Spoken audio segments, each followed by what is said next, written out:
This year we cannot be together for Remembrance Sunday, but we can still mark this day in our communities. We will hear from a number of our young people, as well as from our group chair and our district commissioner. We then invite you to step outside and observe the 2 minute silence at 11 o'clock. Following the 2 minutes, we will have the traditional words of remembrance. And please feel free to ask your neighbours and family to join us. Please now join us for our act of remembrance. In ocean's waste no poppies blow, no crosses stand in ordered row. Their young hearts sleep beneath the wave, the spirited, the good, the brave. But stars a constant vigil keep for them who lie beneath the deep. 'Tis true you cannot kneel in prayer on certain spot and think he's there, but you can to the oceans go, see whitecaps marching row on row. No one for him will always ride, in and out with every tide. And when your span of life is past, he'll meet you at the captain's mast. And they who mourn at distant shore for sailors who'll come home no more, can dry their tears and pray for these who rest beneath the heaving seas. For stars that shine and winds that blow, and whitecaps marching row on row, and they can never lonely be, for when they live, they chose the sea.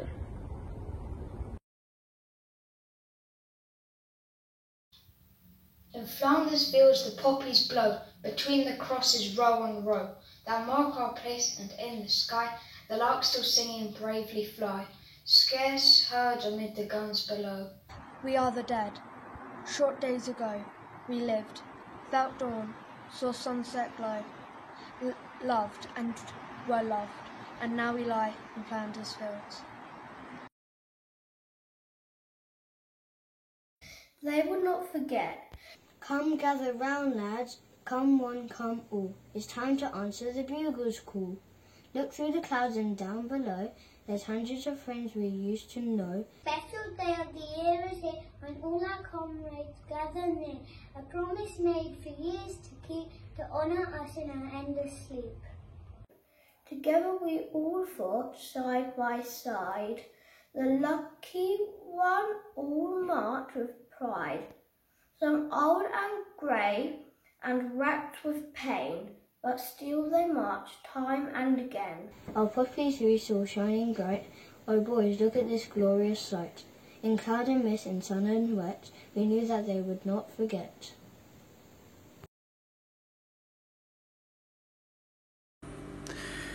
It is not the critic who counts, not the man who points out how the strong man stumbles, or where the doer of deeds could have done them better.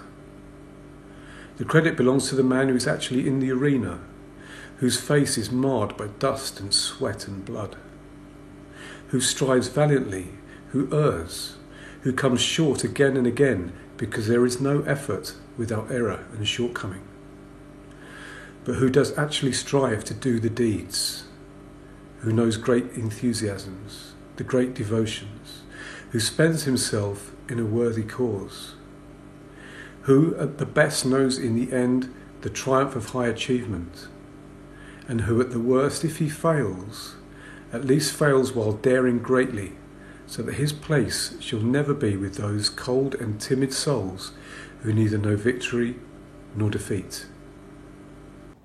This year is the 100th anniversary of the laying to rest of the unknown soldier in Westminster Abbey. We take the time now to listen to the story. In Westminster Abbey, there lies the tomb of the unknown soldier. He was buried there 100 years ago in the company of the kings and queens of the UK, to mark the sacrifice of so many in the recently ended First World War. That war, which has so recently ended, had seen over 500,000 UK soldiers die on the Western Front. For many, there was no known grave, and not even today, remains of those who gave their lives are still not found. The idea to mark these in the UK came from an army chaplain, David Railton. As well as providing comfort and support for those dark times, he had been awarded the Military Cross for saving 3 soldiers. The idea of the grave of the unknown soldier came from seeing a grave in France marked as an unknown British soldier. He had later reflected on what that meant to him. How that grave caused me to think, but who was he? And who were they, his folk? Was he just a laddie? There was no answer to those questions, nor has there ever been yet. So I thought and wrestled and thought, what can I do to ease the pain of father, mother, brother, sister, sweetheart, wife and friend? Quietly and gradually there came out the mist of thought, this answer clear and strong. Let this body, this symbol of him, be carried reverently over the sea to his native land, and I was happy for about 5 or 10 minutes. He championed the idea, which was supported by the Dean of Westminster Cathedral and the Prime Minister. 100 years ago, on the 7th of November, remains of 4 unknown soldiers who had been exhumed from battlefields across France were placed in plain coffins, covered by Union flags in a chapel in France. Brigadier Watt and Lieutenant Colonel Gell went to the chapel alone, not knowing the battlefields each soldier came from. With his eyes closed, the brigadier rested his hand on one coffin. The other 3 were taken away for reburial. The coffin stayed in the chapel overnight before, 100 years ago today, it was transferred to Boulogne with French soldiers standing vigil overnight. On 9th of November 1920, undertakers placed the body in a coffin made from oak trees grown at Hampton Court, before being brought to the UK on the HMS Verdun, having been saluted as an admiral and being brought on board. Escorted by 6 battleships, he was brought back across the Channel, arriving at Dover to a field marshal's salute. On the 10th of November, the body was taken by train to Victoria Station, where a small plaque still marks the site. The carriage in which it was carried remains preserved at a railway in Kent. 100 years ago this year, the casket was drawn through an immense silent crowd by 6 horses, passed through the cenotaph of Westminster Abbey. It was taken in, flanked by an honour guard of 100 recipients of the Victoria Cross. The guests of honour in the Abbey were over 100 women who had lost their husbands or sons in the war. And then the coffin with its inscription of a British warrior who fell in the Great War 1914 to 1918 for king and for country was laid to rest, topped with a black Belgian marble slate. For me, the story of the unknown soldier really resonates this year. Not only is it the 100th anniversary of when we, as a country, chose to give pride of place and remembrance, not to someone we knew, but someone we didn't, to the ordinary, to the universal. But it's also representative to me of the spirit of this year, of 2020. That the vital work isn't just done by the names we know, or by those learnt in the history books, but by each other, by everyone, by our neighbours, our friends, and by those whom we don't know. The ordinary names that we'd find on the war memorial inside St Mary's Church. The ordinary names that we'd find across the country, and the ordinary names that are serving our country, be they in the forces or the health service or other vital roles today. So this year we remember much. We remember the sacrifice made in wars and made in peace. We remember those who never came home and those at home who waited for them. We remember those from the world wars, and we remember those still serving today in whatever capacity.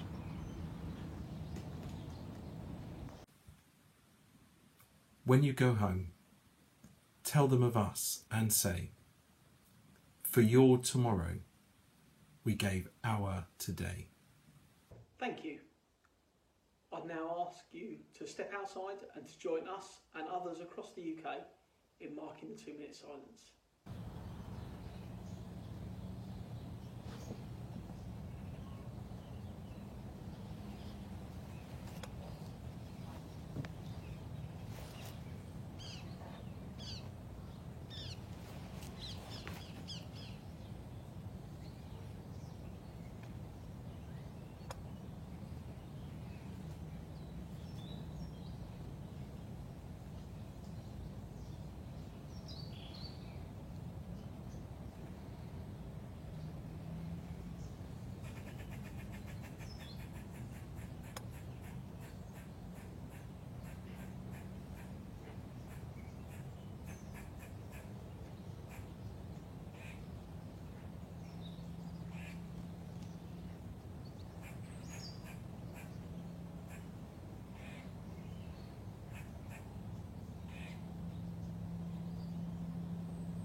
They shall not grow old as we that are left grow old. Age shall not weary them, nor the years condemn. At the going down of the sun and in the morning, we will remember them.